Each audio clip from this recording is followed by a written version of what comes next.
is. I love it. It's so good to be with you, John. I think Ivy is probably wishing I was home instead of in the office, but yeah, she'll be fine. And we'll get back out on the South Side Beltline very soon, very soon. The rowdy man who is our resident guardian Pekingese mix, who thinks he is a German Shepherd, he is hanging out under the table. So that's why, since we are a pet zone. I love it. I love it. And, little dogs believe that somehow, I don't know, maybe in the soccer, they're like the goalie, like they're protecting everything that comes their way, they're responsible for. Like, we're going with it. Yeah. If anybody comes within 9 miles of the studio here, it's go time for the rowdy man.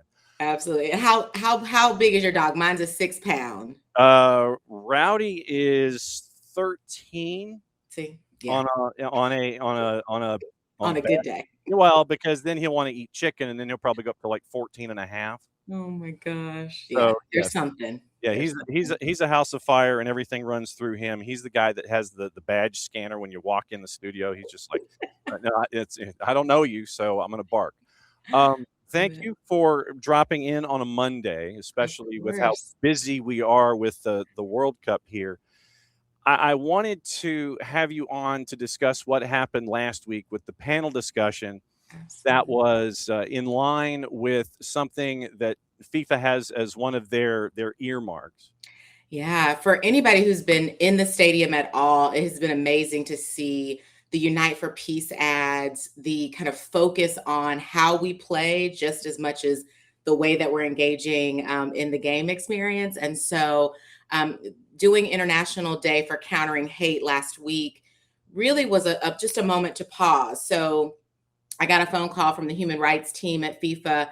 It was between Atlanta and one other unnamed city that they thought this conversation should happen in. And I think it made a lot of sense as to why they selected Atlanta.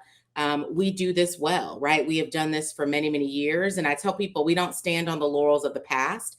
We honor Dr. Martin Luther King. We honor leaders who came before in Atlanta to ensure that this is how we understand who we are. But there are so many of us who are doing this work today to really ensure that anyone who's visiting for the World Cup, which we love, understands that they're protected, that we value them, and that their ways of being will be honored in this city. And I think to make sure that that happens specifically around countering hate speech is important. But we've been talking about human rights throughout the bid for FIFA and up till today. So one of the things that has, that for those of us here in our home base, we know that when there is a sporting event that brings in the world, one of the cool things that we've seen across the board in a lot of host cities is it doesn't matter what the jersey says. Yeah. It doesn't matter what flag you wrap around your shoulders. It doesn't matter what happens at the end of a day, whether you win or you lose. It's just the welcoming that we see. I wish we could see more of every day. But to see it through this prism, I hope is a reminder that it's that easy to do this kind of stuff. Yeah. I mean, John, I think I was talking to some friends about this. I think we're in a moment where a lot of people didn't realize how big the World Cup was in our city, right? So locally, I think, soccer's growing in Atlanta. Thanks to Arthur Blank and so many, there's like so much happening around this space. Mm-hmm. And people kind of came to me after game 2 and were like, oh, wow, this is huge. I'm like, yes, y'all, this is big. And so it has been amazing to watch Fan Festival go from a little bit of interest to every day we're having to say we are sold out, because people are connecting with folks across countries that they would not otherwise have had that opportunity to meet. And I think it humanizes folks and says, oh, I've never met someone from Cape Verde, right? It's a small place. And now everyone can tell a story about Cape Verde in a way that maybe they didn't even know. The same for Haiti being in town. Haiti showed up in huge waves in Atlanta. And so I think these are cities and countries that maybe you didn't know a little bit about, and now you're getting a chance to not only learn about the place, but to learn about the people. And that makes crossing bridges a little bit easier, right? Because now I've met someone or seen someone who might live differently from me, might have different beliefs, might even look differently from me. But gosh, we could connect across this amazing a game of soccer or football, depending on, how you call it. Right. Yeah. I mean, you look at the Uzbek community in Gwinnett County. You look at whether you're talking Congolese or you're talking Haitian, and that goes to DeKalb County, that goes out toward Gwinnett, out 78, goes Yeah. to Gwinnett County as well. And in addition to it being a reminder, it's also an education for those that might just sit there and for the first time be seeing all of this stuff. Yeah. When it comes to the panel itself, Yeah. what were some of the bigger takeaways from your perspective that we need to know going forward? Because we need to know what works against hate speech in the everyday, although soccer is that prism. What were some of your bigger takeaways personally from the panel? So I'll really appreciate one. We had two former soccer players who had been in World Cups, women's and men's, right? And had gone on to be a part of the body of folks who are really watching for what we can do better on the field. And so one, the experience of telling folks, this happened to me, it's real, that players are experiencing this, and that FIFA is responsible for making sure that the environment on the field works for everyone was really important. We also talked about referees, both the responsibility of referees to participate in managing the play on the field and the kind of interactions folks have, in addition to us protecting referees, right?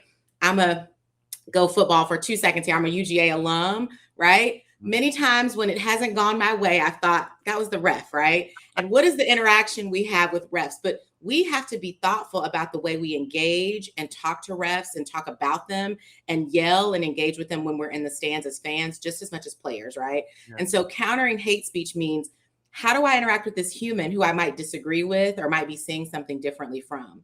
And I'll just say one other takeaway that I thought was really important amidst so many was the idea of social media engaged in this process. Like, what responsibility do tools like a TikTok have in monitoring and removing hate speech directed at players, directed at refs, right? Directed at someone who disagrees with you from a team perspective, right? That was a huge component. And then I think the other piece is really to understand that each of us is individually responsible for managing the countering hate. At my first World Cup match, there was a fan a couple of rows behind me who was a little aggressive in some of his statements, right? Probably 3 of us went to him a couple of times and said, hey, maybe that's not the best way to interact. Hey, maybe that's not the way you want to yell at that other fan.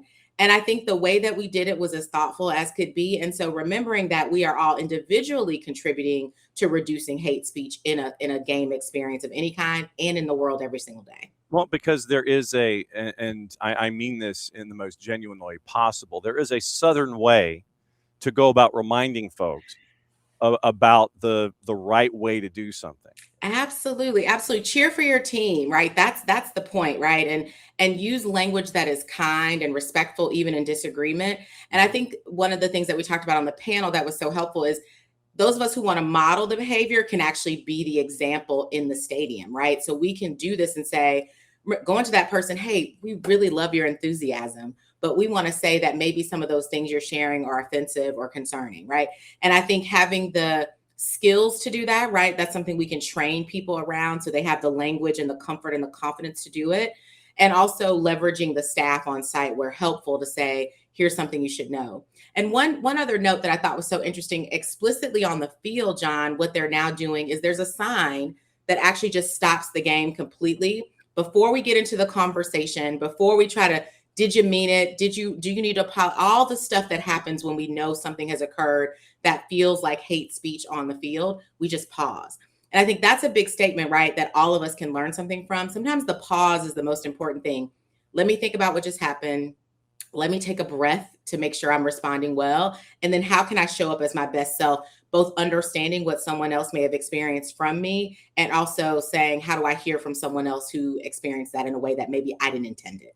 Yeah, in the game itself, there's the pausa, where if you're in control of things on offense, and then things might be spiraling a little bit out of control, it's called the pausa. P-A-U-S-A. Literally, it is pause, and so that way you give a chance for your team to slow down, process the information, time to think, and then regroup and re-engage when you want to try to accomplish something. Yeah, I think it really works, John, and I think FIFA's making a commitment to doing it, right? And then players and refs are joining in. And then those of us who are fans need to say, okay, what kind of fan do I want to show up as, right? What kind of person do I want to be? And I think soccer is a great experience because it's international. Yeah. We've been working at this for 2 years to plan for FIFA to be here, to think about human rights protections for everyone.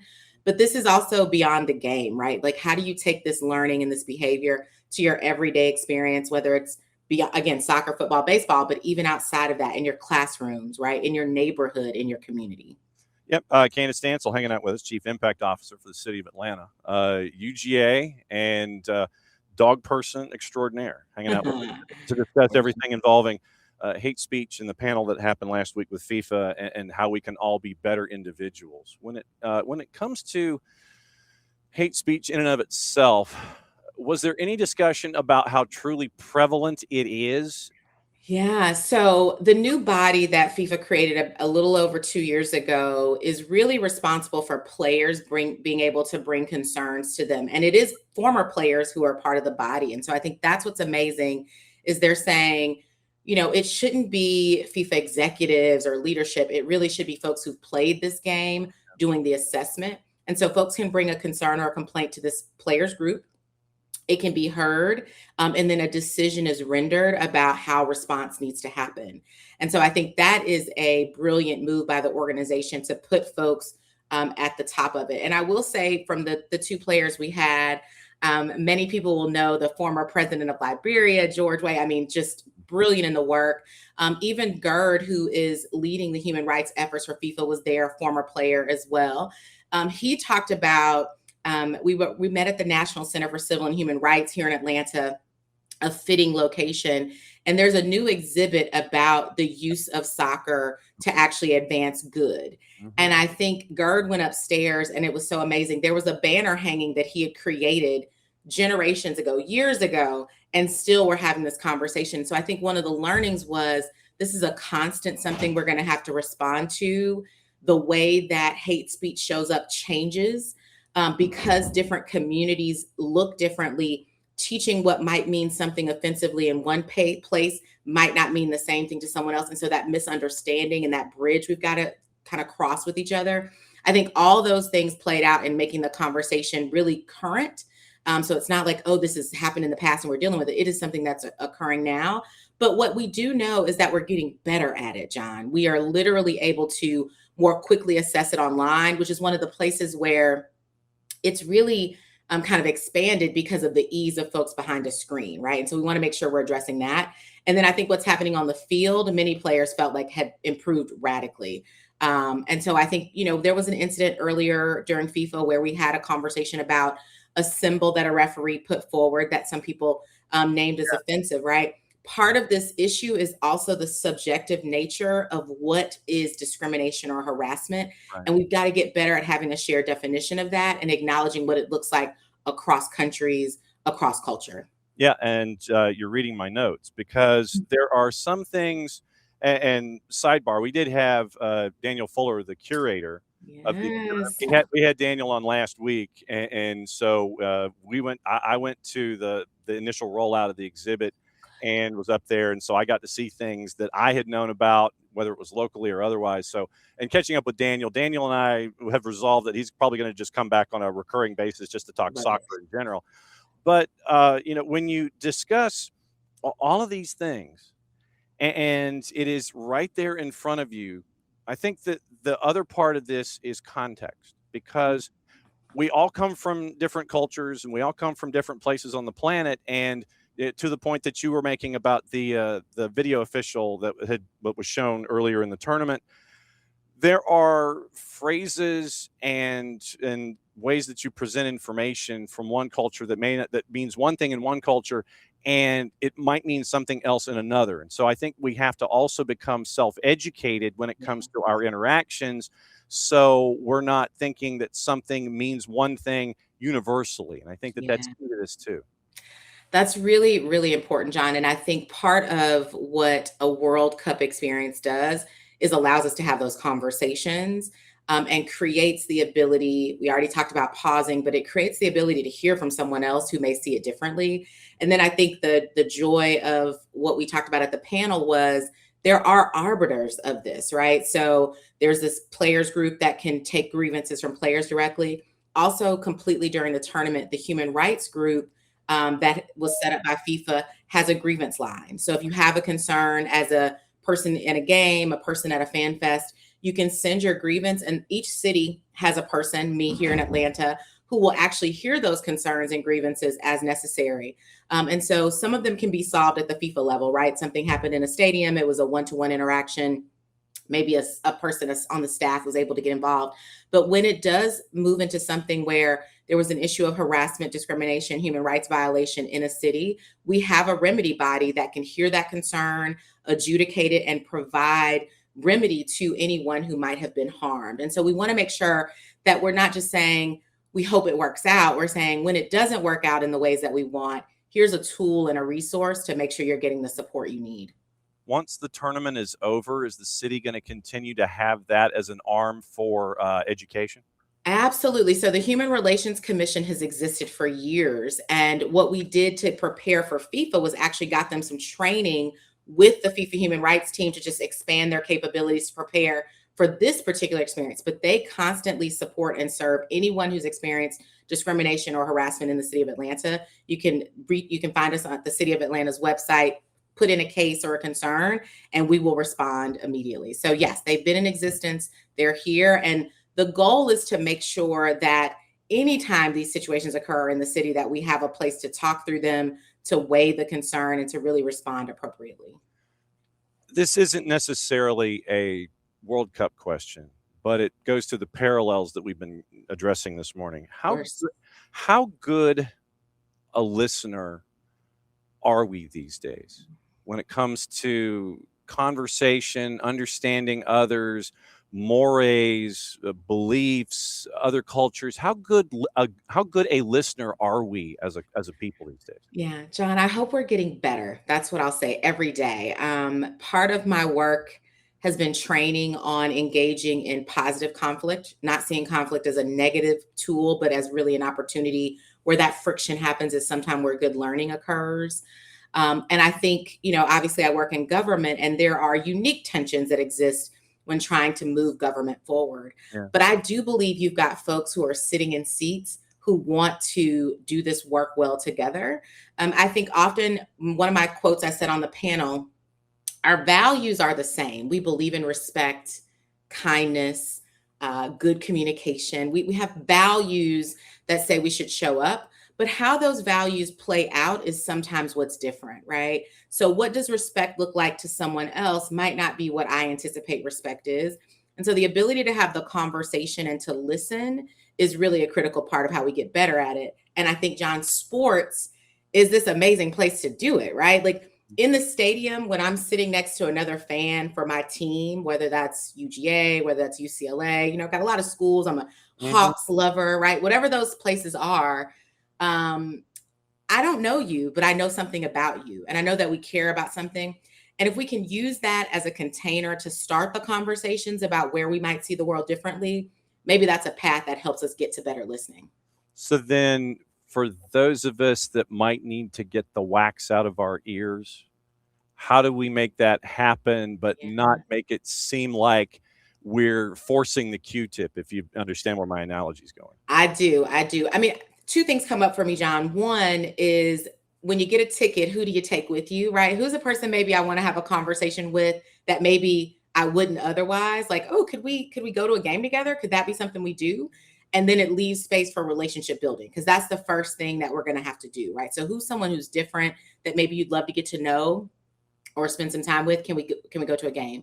And then I think there are those of us like myself who are trying to create these spaces for the conversations to happen. So after FIFA concludes, we're doing a professional sports conversation career experience for women and girls. So girls and women who work during FIFA and cool different jobs, like come together, let's talk about it. Well, those girls and women won't all be the same, right? They'll have experienced life from different vantage points, different counties in the city, different places across the globe, perhaps. We want to hear what they're thinking, and it leaves then the opportunity for them to connect, but also to have other conversations. So I think, who are the folks trying to create those spaces? And there's a lot of good work happening around Sport for Good. I want to give really deep appreciation to a lot of local organizations who've taken this on.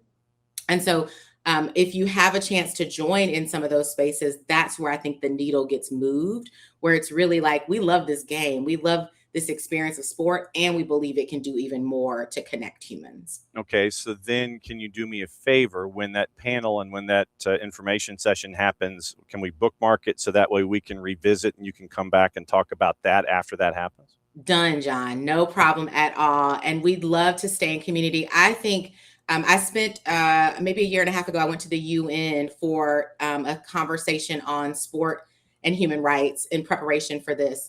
There's a number of us who are leveraging all the sports, soccer included, but also when we go to the Olympics in LA in 28, right? What does it look like for sports to produce good?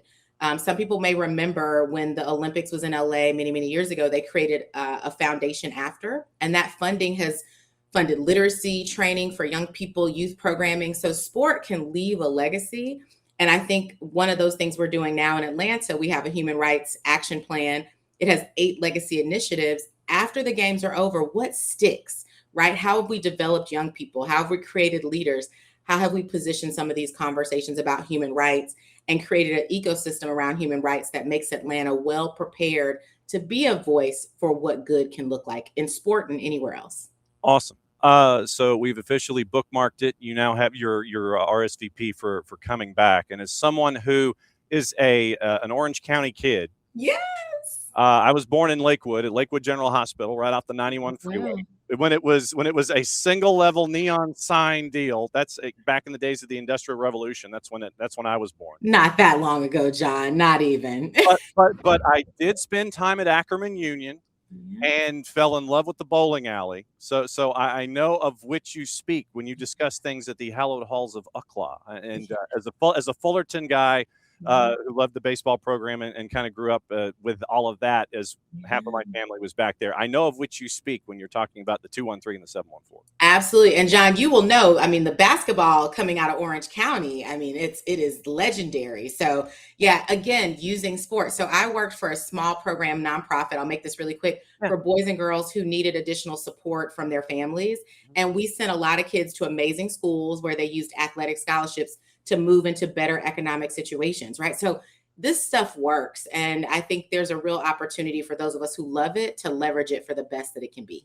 And we cannot wait to see this continue to grow. Candace, I can't thank you enough for dropping in, especially on a Monday when we're all trying to rub the sleep out of our eyes and get ready for the group stage of the World Cup. It's been a great time downtown. City of Atlanta has been gangbusters, and need to be shown, frankly, on national broadcast just a little more instead of other cities. But that's Atlanta's doing it well. We are. I am 3 games in out of the 5 that we've had. Oh my gosh, I can't believe we're here, and a few more to go.